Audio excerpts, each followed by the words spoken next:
Um pedido de vista adiou a discussão e a votação da segunda denúncia contra o presidente da República na Comissão de Constituição e Justiça.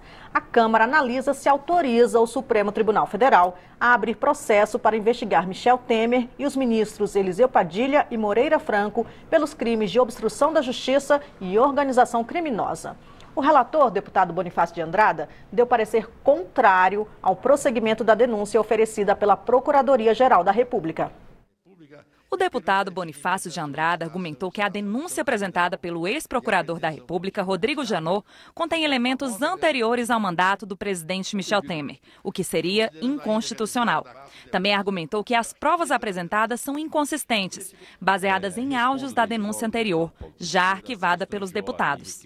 Para Bonifácio, nem o presidente Michel Temer, nem os ministros Eliseu Padilha e Moreira Franco podem ser acusados de organização criminosa ou obstrução de investigação por estarem realizando atividades meramente políticas. O acusador altera as acusações.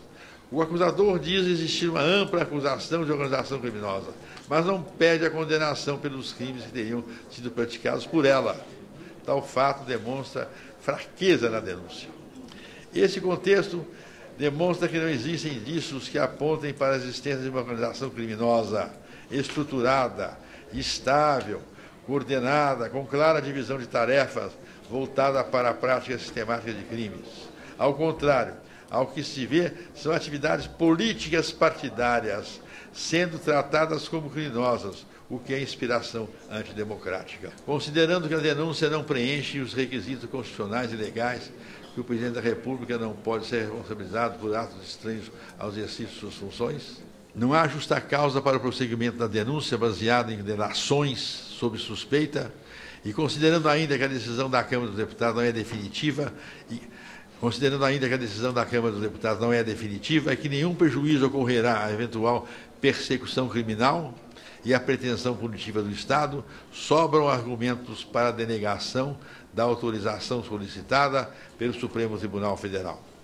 Por essas razões superiores, o nosso voto é no sentido da inadmissibilidade da denúncia da Procuradoria-Geral da República e pelo indeferimento da solicitação de instalação do processo 1217, referente às personalidades que são objeto da peça acusatória. Após a leitura do relatório, os advogados dos 3 acusados na denúncia fizeram a defesa. O que é criminalização da política, senão etiquetar como criminoso aquele comportamento natural ao exercício da profissão?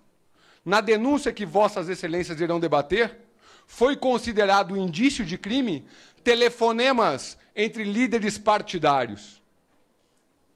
Me causa espanto que telefonemas entre líderes partidários possa servir para qualquer coisa que não a prova de que os líderes estão trabalhando. Me causa espanto perceber que reuniões e debates sobre projetos de lei no Poder Legislativo,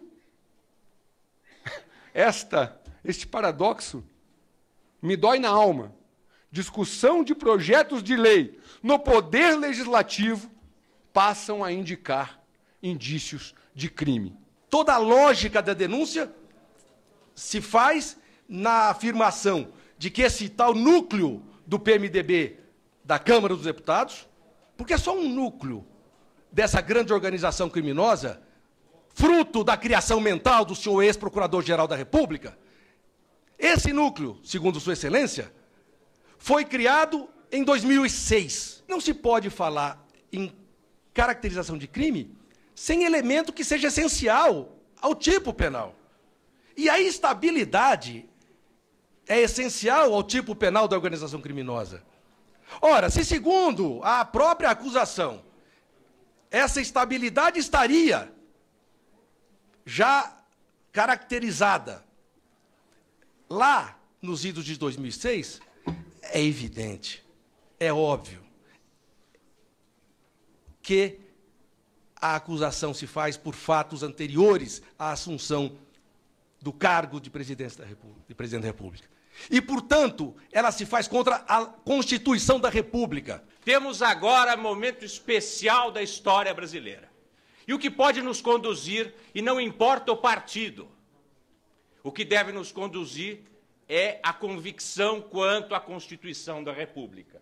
Porque se abandonarmos a lei maior, por mais difícil que seja o momento político, perderemos as referências. E vejam, vossas excelências, a acusação que se julga no presente momento, em que defende o inocente, Wellington Moreira Franco, ela espraia-se por todos os partidos políticos ao se generalizar um método persecutório de um determinado momento da Procuradoria-Geral da República.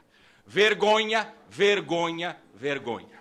Os parlamentares da oposição criticaram o relatório apresentado na CCJ. Vamos votar contra esse relatório, mas obviamente vai ser o debate feito aqui e que nós não vamos julgar o Ministério Público, nós não vamos julgar parte dos delatores que estão lá, mas nós vamos, pelas circunstâncias da acusação, julgar 2 ministros e o presidente da República. Aqui existem elementos, gravações, existem falas, inclusive na ação número 1 que nós analisamos aqui, que jamais deveria ter sido arquivada em nossa posição, jamais deveria ser arquivada.